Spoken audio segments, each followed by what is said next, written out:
یہ آپ کو آنے والا وقت ہی بتائے گا کہ کون کس کو دھوکہ دیتا ہے۔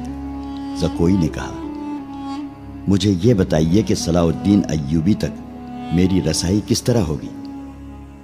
میں اسے ایک جشن میں بلا رہا ہوں، ناجی نے کہا۔ اسے رات اپنے ہاں رکھوں گا اور تمہیں اس کی خوابگاہ میں داخل کر دوں گا۔ میں نے تمہیں اسی مقصد کے لیے بلایا ہے، آگے میں سنبھال لوں گی۔ وہ رات گزر گئی اور پھر اور کئی راتیں گزر گئیں۔ صلاح الدین ایوبی انتظامی کاموں میں اور نئی فوج تیار کرنے میں اتنا مصروف رہا کہ ناجی کی دعوت قبول کرنے کا وقت نہ نکال سکا۔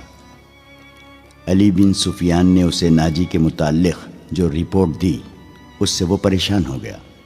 اس نے علی سے کہا، تو اس کا مطلب یہ ہے کہ یہ شخص صلیبیوں سے زیادہ خطرناک ہے۔ یہ ایک سانپ ہے جسے مصر کی عمارت آستین میں پال رہی ہے۔ علی بن سفیان نے ناجی کی تقریب کاری کی تفصیل سنائی کہ اس نے کس طرح کس بڑے آدمی کو اپنے ہاتھ میں لیا اور انتظامیہ میں من مانی کرتا رہا۔ پھر کہا، اور جس سوڈانی سپاہ کا وہ سالار ہے وہ ہماری بجائے اس کی وفادار ہے۔ کیا آپ اس کا کوئی علاج سوچ سکتے ہیں؟ صرف سوچ ہی نہیں سکتا، صلاح الدین ایوبی نے جواب دیا۔ علاج شروع کر چکا ہوں۔ مصر سے جو سپاہ بھرتی کی جا رہی ہے اسے میں سوڈانی محافظوں میں گٹ مٹ کر دوں گا۔ پھر یہ فوج سوڈانی ہوگی نہ مصری۔ ناجی کی یہ طاقت بکھر کر ہماری فوج میں جذب ہو جائے گی۔ ناجی کو میں اس کے صحیح ٹھکانے پر لے آؤں گا، اور میں یہ بھی وثوق سے کہہ سکتا ہوں کہ اس نے صلیبیوں کے ساتھ جو گٹھ جوڑ کر رکھا ہے۔ علی بن سفیان نے کہا، آپ سلطنت اسلامیہ کو ایک مضبوط مرکز پر لا کر اسلام کو وسعت دینا چاہتے ہیں، مگر ناجی آپ کے خواب کو دیوانے کا خواب بنا رہا ہے۔ تم اس سلسلے میں کیا کر رہے ہو؟ یہ مجھ پر چھوڑے، علی بن سفیان نے جواب دیا۔ میں جو کچھ کروں گا وہ آپ کو ساتھ ساتھ بتاتا رہوں گا، آپ مطمئن رہیں۔ میں نے اس کے گرد جاسوسوں کی ایک ایسی دیوار چن دی ہے جس کی آنکھیں بھی ہیں، کان بھی ہیں، اور یہ دیوار متحرک ہے۔ یوں سمجھ لیں کہ میں نے اسے اپنے جاسوسی کے قلعے میں قید کر لیا ہے۔ صلاح الدین ایوبی کو علی بن سفیان پر اس قدر اعتماد تھا کہ اس سے اس کی درپردہ کارروائی کی تفصیل نہ پوچھی۔ علی نے اس سے پوچھا، معلوم ہوا ہے کہ وہ آپ کو جشن پر مدعو کر رہا ہے؟ اگر یہ بات صحیح ہے تو اس کی دعوت اس وقت قبول کیجیے گا جب میں آپ کو بتاؤں گا۔ ایوبی اٹھا اور ہاتھ پیٹھ پیچھے رکھ کر ٹہلنے لگا۔